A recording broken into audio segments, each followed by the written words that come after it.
Il existe des univers bien surprenants. Celui des cryptes ne fait pas exception. Là-bas, dans chaque recoin, vivent des millions de travailleuses.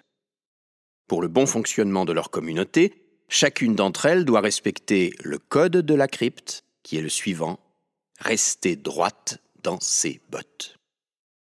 Rester droite dans ses bottes, c'est maintenir l'ordre dans la crypte en donnant l'alerte dès qu'une perturbation apparaît. Pour cela, tout employé qui n'est plus capable d'assurer sa fonction doit donner sa démission immédiatement. Il n'y a pas plus grand honneur que de démissionner pour assurer le bien-être de tous au sein de sa crypte. Rester droite dans ses bottes, c'est aussi renouveler les effectifs régulièrement afin de suivre le rythme effréné de la crypte. Pour cela, les meilleurs salariés doivent se cloner afin de pourvoir les postes vacants laissés libres par les honorables démissionnaires. Rester droite dans ses bottes, c'est aussi porter aux pieds de belles bottes bleues, bien cirées et parfaitement lacées.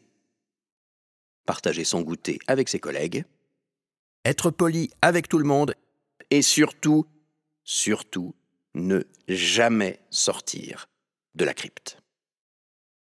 Parmi toutes ces travailleuses, Antero était très appréciée. Depuis son arrivée, elle était toujours nommée meilleure employée du mois. Elle avait à cœur de maintenir le bien-être de la crypte et elle suivait à la lettre son règlement. Un matin, Antero sentit une gêne en enfilant ses bottes. Avec surprise, elle remarqua alors qu'une fermeture éclair avait remplacé ses lacets. Soucieuse, elle en discuta avec sa collègue Callie, qui la rassura en lui expliquant qu'un problème de bottes était déjà arrivé à une autre collègue. Elle lui conseilla de faire appel au cordonnier de la crypte qui pourrait certainement l'aider. Mais lorsque le cordonnier inspecta les bottes d'Antero, il s'inquiéta. Il lui était impossible de les remettre à l'état d'origine.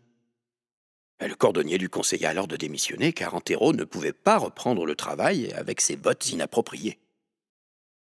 Pour démissionner, il fallait faire appel à Dame Apoptose, l'unique employé autorisé à valider une telle demande. Mais lorsque Dame Apoptose analysa le dossier d'Antero, elle s'affola. Le papier P53 manquait. Il lui était alors impossible de valider sa démission. À ce moment-là, Antero commença à paniquer. Comment faire si elle ne pouvait pas démissionner ? Elle ne voulait pas mettre à mal la crypte et ses employés. Elle était très inquiète. Mais Dame Apoptose la rassura. Il existait un dernier recours, le service de sécurité de la crypte.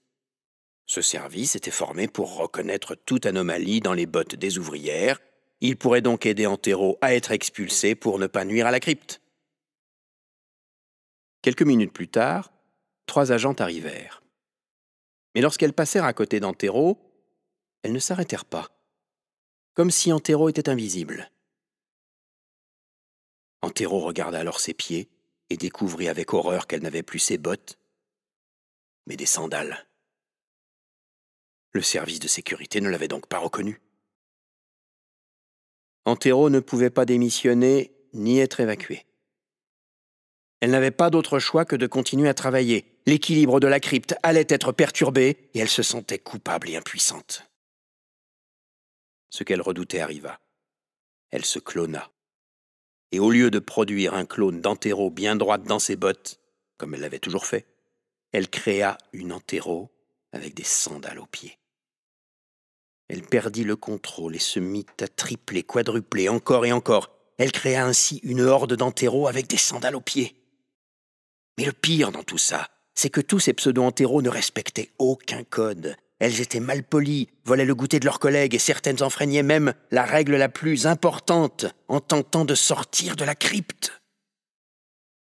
Antero était plus accablée que jamais. Elle sentait qu'elle allait être responsable de la destruction de sa crypte. Que faire ?